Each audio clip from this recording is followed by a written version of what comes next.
여러분 안녕하십니까? 사이언스 투데이입니다. 최근 캄보디아의 범죄 조직이 전 세계를 상대로 활동하고 있는 것으로 드러났습니다. 특히 우리 국민 다수가 감금돼 있는 것으로 파악돼 충격이 큰데요. 정부는 이들의 조속한 송환을 위한 모든 방법을 강구하고 유사한 범죄를 근절하기 위해 국제 공조도 강화해야겠습니다. 오늘의 주요 뉴스입니다.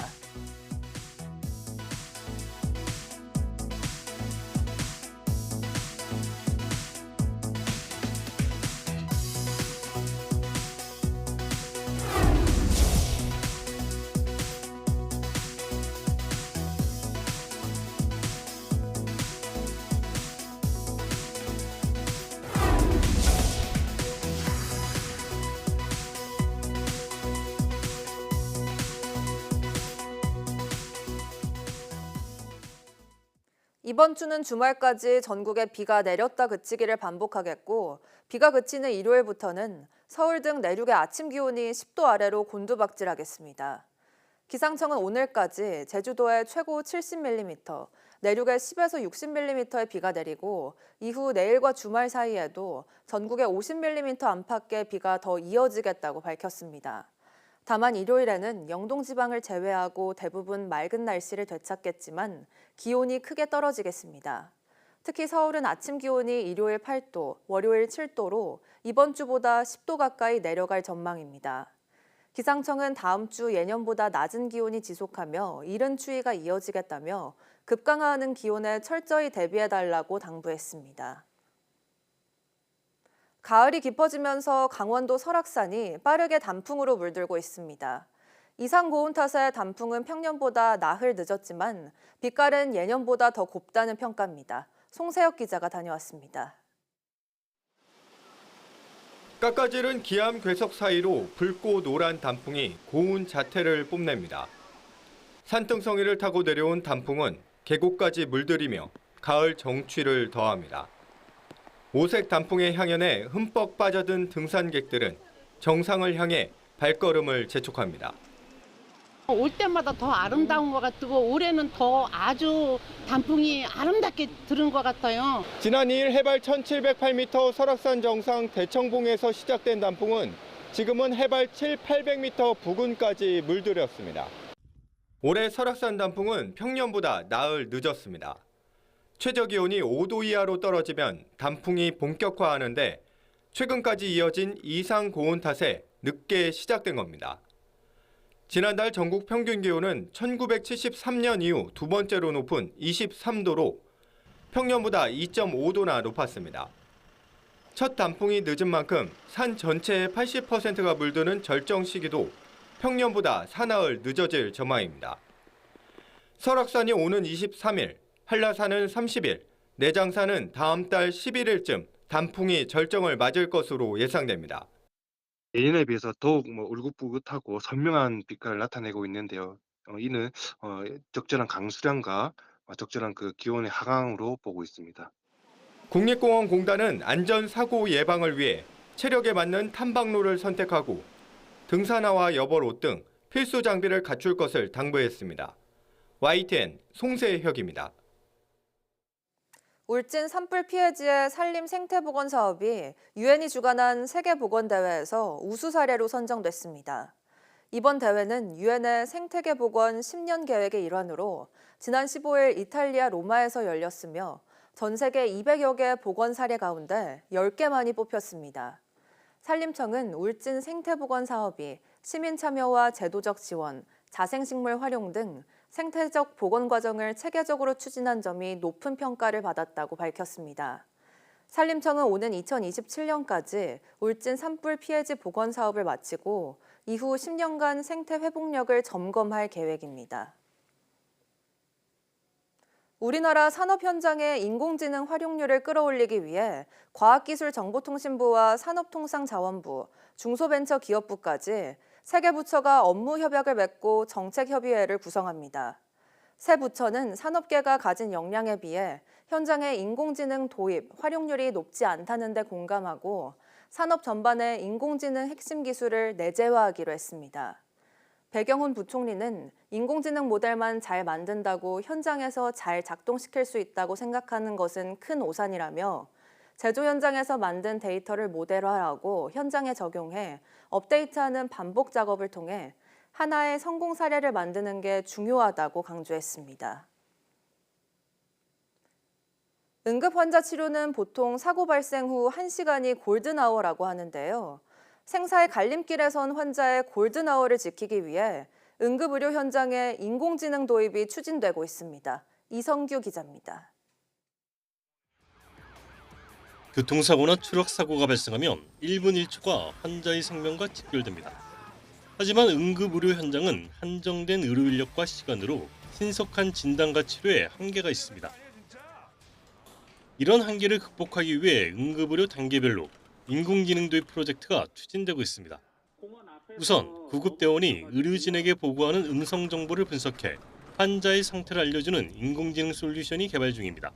저희가 음성인식은 바로 통화가 끝난 다음에 결과가 떨어지고 그 기반으로 30초 이내에 분석을 해서 의료진 선생님들 전달을 하기 때문에 병원 진료 단계에서는 인공지능으로 폐의 손상 부위를 찾아내고 출혈량까지 측정하는 기술이 개발되고 있습니다.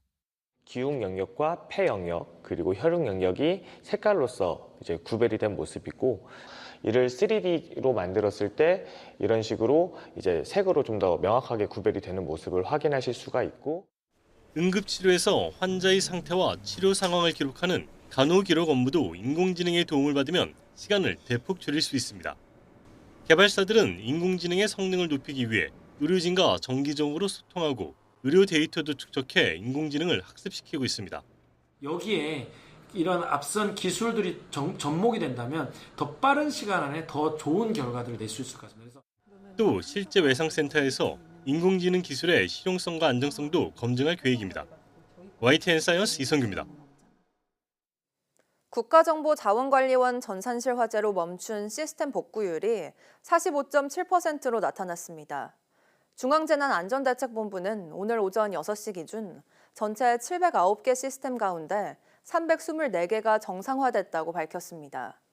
윤호중 행정안전부 장관은 중대본 회의 모두 발언에서 국민 일상에 영향이 큰 보훈 서비스와 법령 정보 서비스 등 289개 시스템은 우선 이달 말까지 복구를 완료하겠다고 언급했습니다. 또 나머지 76개 시스템은 다음 달 20일까지 서비스 재개가 가능하도록 하겠다고 덧붙였습니다. 앞서 지난달 26일 밤 국정자원 대전센터 5층 전산실에서 배터리 이전 작업 중 불이 나 행정서비스 709개가 가동을 멈췄습니다. 국가정보자원관리원 화재로 서비스가 중단된 원자력안전위원회 홈페이지의 시스템이 복구돼 정상 운영됩니다. 이에 따라 위원회 활동과 공지사항, 보도자료, 입법 행정예고 등의 행정정보 제공과 옴부즈만, 국민규제 입증 등의 대국민 민원 서비스를 이용할 수 있습니다. 다만 국민신문고 등 다른 부처와 연계된 서비스 가운데 일부는 복구되지 않아 여전히 이용이 어렵습니다. 우리나라 첫 길거리 축제죠. 광주 충장축제가 22번째를 맞았는데요. 올해는 거리 행진도 대폭 늘리고 기존에 없던 다양한 행사를 추가해 볼거리를 더했습니다. 나현호 기자입니다. 한때 온 동네 가전제품 수리를 책임지던 전파사가 문을 열었습니다. 늘 없는 게 없던 학교 앞 문구점 앞에서는 공기놀이와 제기차기에 뽑기까지 하는 모습에 발걸음이 절로 멈춰집니다. 1970, 80년대 광주 옛 도심 거리를 그대로 재현해낸 겁니다. 옛날 기억이 나요. 그럼 막 가서 춤도 추고 싶고 학교 다니면서 뭐 소풍 갔을 때 그런 놀았던 그런 기억이 나고 그래요. 엄마 시대에는 이러한 게 있었다 그러면서 같이 이야기하면서 얘기하고 있어요 지금. 옛 도심 일대에서 가을마다 열리는 광주 대표 거리 축제, 추억의 충장축제가 막이 올랐습니다. 온 거리마다 사람으로 가득 차 한창 번창하던 시기 모습으로 되돌아갔습니다. 올해 주제는 추억의 동화로 어릴 적 모험과 상상이 가득했던 참가자들의 기억을 되살려냅니다. 동화라는 것 자체가 추억이잖아요. 우리가 살아온 어린 시절의 이야기 이런 것들이 다 추억이기 때문에 우리가 그 어린 시절의 추억을 되돌아보자. 이것이 이제 추억의 동화로 정한 이유죠. 그동안 인기가 높던 거리 행진 행사도 대폭 확대하고 5.18의 연대와 나눔의 상징인 주먹밥 만드는 대회도 마련됐습니다. 국립아시아문화전당이 바로 옆인 만큼 아시아 여러 나라 음식과 생활을 체험하는 마당도 들어섰습니다. 광주의 금남로는 상징적인 거리입니다. 거리 축제, 특히 이제 밤에 열리는 충장 축제를 통해서 광주의 즐거움, 광주의 맛, 광주의 멋을 느끼는 그런 축제가 되었으면 좋겠습니다. 올해로 22번째를 맞은 추억의 충장 축제는 이번 주말까지 이어집니다. YTN 나연호입니다.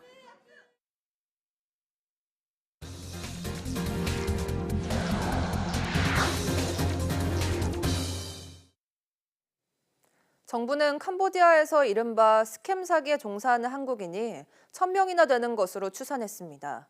정부는 캄보디아 일부 지역의 여행을 금지하는 등 여행 경보를 격상하고 합동 대응팀을 현지로 급파했습니다.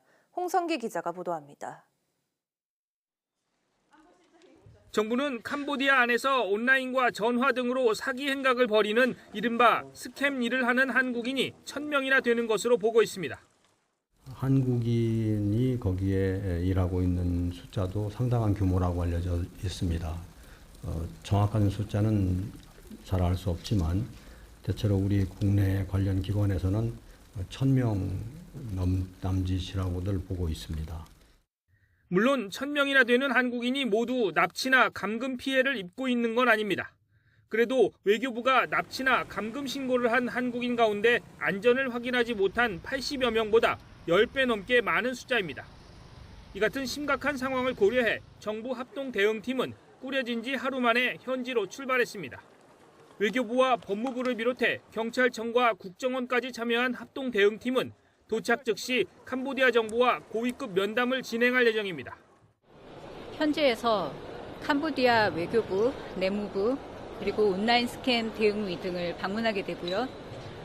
고위급을 접촉함으로써 이번 사태의 해결 방안들을 보다 구체적이고 그리고 적극적으로 논의해 갈 예정입니다. 대응팀은 일단 현지 경찰에 체포된 우리 국민은 캄보디아 정부와 협의를 통해 이르면 이번 주말 안에 국내로 송환한다는 계획입니다. 또 지난 8월 현지에서 숨진 대학생 박모 씨의 부검과 국내 운구도 서두를 예정입니다.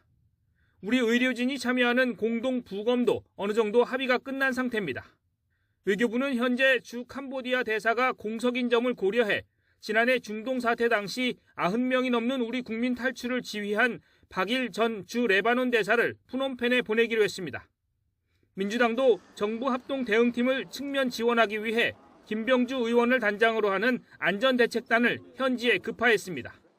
정부는 취업 사기 감금 피해가 급증한 보코산 지역 등에 대해서는 여행을 금지하고 시아누쿠빌주는 출국을 권고하는 등 캄보디아 내의 여행 경보를 격상했습니다. YTN 홍성기입니다. 정부가 취업 사기와 감금 피해가 급증한 캄보디아 일부 지역에 대해 여행 금지를 발령했습니다. 외교부는 오늘 새벽 0시부터 캄보디아 캄포주 보코산 지역과 바베시, 포이페시 등 3곳에 대해 여행 경보 4단계인 여행 금지 지역으로 지정했습니다. 보코산은 지난 8월 한국인 1명이 숨진 채 발견된 곳이며 바베시와 포이페시도 범죄 단체들이 많이 있는 곳으로 알려졌습니다. 이 밖에 시아누쿠빌주에 대해선 3단계인 출국 권고를 발령했고 우떠민 체이주와 프레아비 히어주, 푸놈펜시 등 8곳에 대해선 특별 여행주의보가 유지됩니다. 외교부는 여행 금지가 발령된 지역을 방문하거나 체류하는 경우 여권법 등 관련 규정에 의해 처벌을 받을 수 있다며 해당 지역 여행을 취소해달라고 당부했습니다. 캄보디아 범죄 조직의 브로커 등 한국인 조직원이 연루돼 있고 그 수도 수천 명에 이를 거라는 추정이 제기됐습니다. 대학생 피살 사건을 수사하는 경찰은 피해 학생이 이른바 통장 누르기에 연루됐을 가능성에 주목하고 수사력을 모으고 있습니다. 김근우 기자가 보도합니다. 캄보디아 수도 프놈펜 시내의 소형 범죄 단지입니다. 높은 담장에 두꺼운 철문, 철조망까지 둘러 한눈에 보기에도 경계가 삼엄합니다. 사비를 들여 직접 현장을 확인하고 온 경찰관은 한 번 들어가면 탈출이 어려운 구조라고 지적합니다. 담벼락이 굉장히 높고요. 최소 3m 이상은 돼 보였고요. CCTV도 곳곳에 다 설치가 되어 있고 일단 안으로 들어가면은 나올 수 없는 그런 구조였습니다. 안에서는 투자 리딩방부터 로맨스 스캠, 보이스피싱 등 각종 온라인 범죄가 벌어지는데 중국 조직이 총책을 맡지만 한국 대상 범죄는 한국인 조직원들이 주도하는 거로 알려졌습니다. 현지 교민들은 범죄 단지 50여 곳에 한국인 2천여 명이 있을 거로 추정하고 있습니다. 우리나라 사람들을 상대로 패기를 치려 하면은 문자도 보내고 콜도 쳐야 되잖아요. 그러면 한국어를 하는 사람들이 필요하잖아요. 그러니까 각국에 있는 그 나라 사람들이 그쪽에 가담을 하고 있는 거예요. 지난 8월 숨진 대학생 A씨도 이런 범죄 단지에서 고문당한 뒤 피살된 것으로 추정됩니다. 사건을 수사하는 경찰은 A씨를 캄보디아로 보낸 모집책과 배후 조직이 통장 누르기를 한 것으로 의심하고 있습니다. 피해자에게 대포 통장을 들려보낸 뒤 범죄 조직이 돈을 입금하자 이를 몰래 빼돌렸다는 겁니다. A씨의 유가족에게는 자금 사고가 났다며 수천만 원을 요구하는 전화도 걸려온 것으로 전해졌습니다. 경찰은 숨진 학생의 계좌에서 인출된 수천만 원이 어디로 흘러갔는지 추적하고 있습니다. YTN 김근우입니다. 캄보디아에서 한국인 대학생이 고문 끝에 숨진 사건 이후 고수익 해외 취업 유혹에 빠지지 말라는 경고가 이어지고 있는데요.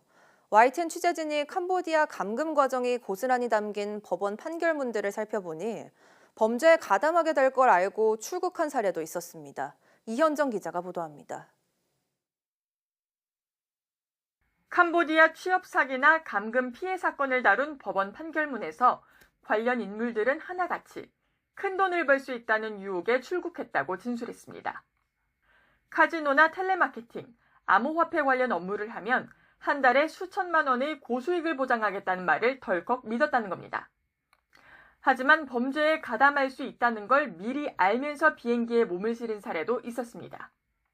관련 판결에서 재판부는 출국 전 이미 불법적인 일을 할 것이란 생각을 했다거나 범죄 수익을 세탁하는 일을 하면 큰 돈을 벌 수 있다는 제안을 승낙하고 캄보디아행을 선택했다고 지적했습니다. 문제가 뭔가 하면은 맨 처음에 애들이 범죄 동도자로 대포 통장을 들고 왔거나 보이스피싱이나 이 범죄를 알고 있는 친구들이 들어왔어요. 다만 피해자들이 도착한 캄보디아 범죄단지. 웬치는 기대했던 모습과는 정반대였습니다. 휴대전화와 여권 등 소지품을 모조리 빼앗기고 외부와는 철저히 차단된 채 보이스피싱, 로맨스 스캠 등 온갖 범죄에 동원됐습니다. 심지어 기상과 취침 시각, 외출을 통제하는 엄격한 행동 강령을 따르며 죄수 같은 생활을 해야 했습니다. 오래된 친구들은 1년 반, 2년 동안 탈출도 못하고 계속 제가 봤을 때는 온라인 앵벌이에 다 동원되는 것이죠. 반항하거나 업무 할당량을 채우지 못하면 무자비한 감금과 폭행은 물론 고문까지 당했습니다. 관련 판결문에선 탈출 시도가 의심되면 친구를 인질로 잡아 협박한 사례도 발견됐는데 웬치를 탈출한 한국인들을 잡기 위한 별도 SNS 대화방까지 존재했습니다. 그 텔레그램에 수배방이라고 있어요. 그 팀장 수십 명이 지금 자기가 갖고 있는 연락처에다가 또 쫙 전파하게 되고. 겨우 탈출해도 이들을 기다리고 있었던 건 몸과 마음에 남은 심각한 후유증과 경찰 조사 그리고 기나긴 재판이었습니다. YTN 이현정입니다. 보이스피싱 범죄가 급증하는 가운데 범정부 차원의 통합대응단이 공식 출범했습니다. 지난 8월 국무총리실이 내놓은 보이스피싱 근절 종합대책의 일환으로 경찰과 금융위원회, 과학기술정보통신부, 방송미디어통신위원회가 주축으로 운영됩니다. 유관기관 전문가들이 신고 접수부터 수사, 상담과 계좌 정지, 결제 차단, 악성 앱 삭제 등 예방 조치까지 함께 처리해 보다 효율적으로 보이스피싱 범죄에 대응한다는 구상입니다. 특히 최근 캄보디아에서 성행하는 한국인 겨냥 신종 사기 범죄 수사도 통합 대응단을 중심으로 강화될 예정입니다. 새로 지은 아파트에 입주했는데 계약한 옵션 제품과 다른 가전이 설치돼 있다면 어떨까요? 최근 이런 소비자 피해가 늘어나고 있습니다. 특히 새 아파트임에도 결로나 곰팡이가 발생하는 하자 문제도 많았습니다. 오동건 기자입니다. 올해 입주를 시작한 수도권의 한 아파트 주방. 계약했던 제품과 다른 식기세척기가 설치돼 있습니다. 크기와 색상이 달랐고 심지어 주방 하부장과 크기도 맞지 않았습니다. 하지만 건설사는 비슷한 제품이라며 문제가 없다는 입장만 고수했습니다. 근데 왜냐면 그게 단가가 좀 더 비싸다 보니까 건설사 입장에서는 일단 추가금 들어가고 하다 보니까 그걸 못 해주겠다라는 입장이었던 것 같아요. 2022년부터 한국소비자원에 접수된 신축 아파트 관련 피해 구제 신청은 모두 709건. 매년 증가 추세로 올해 상반기에만 벌써 2002년 수치를 기록했습니다. 불만 10건 중 7건은 결로나 곰팡이 등 하자 관련이었습니다. 흠집과 파손 등 하자 종류도 다양했는데 업체가 보수를 거부하거나 미룬 사례가 70%를 넘었습니다. 계약과 다른 유상 옵션 관련 피해도 많았습니다. 대부분 가전제품과 창호가 계약과 다르게 시공도에 발생했습니다. 신축 아파트 관련 분쟁은 합의율도 45%에 그치고 있고 피해 가운데 절반 이상은 아직도 해결되지 않은 상황입니다. 사업자가 입주 생긴 하자의 책임을 소비자에게 떠넘기거나 계약 당시 구두로 들은 설명과 다르다는 소비자의 주장을 인정하지 않는 등 소비자와 사업자 간의 입장 차이가 크다 보니 신축 아파트 관련 분쟁 해결이 어려울 수 있습니다. 소비자원은 신축 공동주택의 경우 입주 전 반드시 계약서와 설계 시공 기준서를 꼼꼼히 확인하고 입주 후에는 하자 보수 기한 내에 사업 주체의 수리를 요청해야 한다고 당부했습니다. YTN 오동건입니다. 쿠팡과 웨이브, NHN벅스, 스포티파이가 기만적인 방법으로 소비자를 유인한 혐의 등으로 공정거래위원회 제재를 받게 됐습니다. 공정위는 전자상거래법 위반 혐의로 쿠팡 250만 원, 콘텐츠 웨이브 400만 원, NHN벅스 300만 원, 스포티파이 100만 원 등 총 1,050만 원의 과태료를 부과하기로 결정했다고 밝혔습니다. 잦은 시정한 점이 고려돼 과징금 등 더 센 제재로 이어지지는 않았습니다. 쿠팡은 지난해 4월 와우 멤버십 월 가격을 4,990원에서 7,890원으로 58% 인상하면서 앱 초기 화면 등에서 눈속임으로 기존 구독자가 동의하도록 유인한 혐의를 받습니다. 쿠팡은 눈속임을 잦은 시정하면서 착오로 동의한 구독자에게 철회 신청을 받았는데 4만 8천여 명이 신청한 것으로 조사됐습니다. 유튜브 애플리케이션에 장애가 발생했다가 1시간 남짓 만에 복구됐습니다. 오늘 오전 8시 20분쯤부터 9시 10분쯤까지 모바일과 PC에서 유튜브 동영상 재생이 되지 않는 오류가 발생했습니다. 오프라인 상태라며 연결 상태를 확인하라는 메시지가 뜨거나 광고 동영상이 재생된 뒤 검은 화면이 뜨는 사례도 있었습니다. 유튜브와 유튜브 뮤직, 유튜브 TV 등의 서비스가 일시적으로 중단됐고 우리나라뿐만 아니라 해외에서도 비슷한 사례가 보고됐습니다. 구글 관계자는 국내외 서비스 전반에 걸친 문제였고 정확한 원인은 확인되는 대로 밝히겠다고 설명했습니다. 미국의 인공지능 서비스 업체들이 성적 대화에 이어 성애물도 허용하기로 하면서 사회적 논란이 커지고 있습니다. 미성년자 접근 제한 등을 위한 적절한 규제 방안을 마련해야 한다는 목소리가 높아지고 있지만 규제가 지나치게 포괄적이어서도 안 된다는 반론도 나옵니다. 챗GPT를 운영하는 오픈AI는 연령 제한 기능을 보완해 나가면서 오는 12월부터 성인 인증 사용자들이 성애물을 이용할 수 있도록 할 방침입니다. 샘 올트먼 오픈AI 최고 경영자는 현지 시간 14일 소셜미디어 X에 글을 올려 이런 계획을 밝혔습니다. 앞서 일론 머스크의 xAI는 올해 7월부터 자사 서비스 그록에서 애니 등 노골적 성표현이 담긴 대화가 가능한 챗봇을 이용할 수 있도록 하고 있습니다.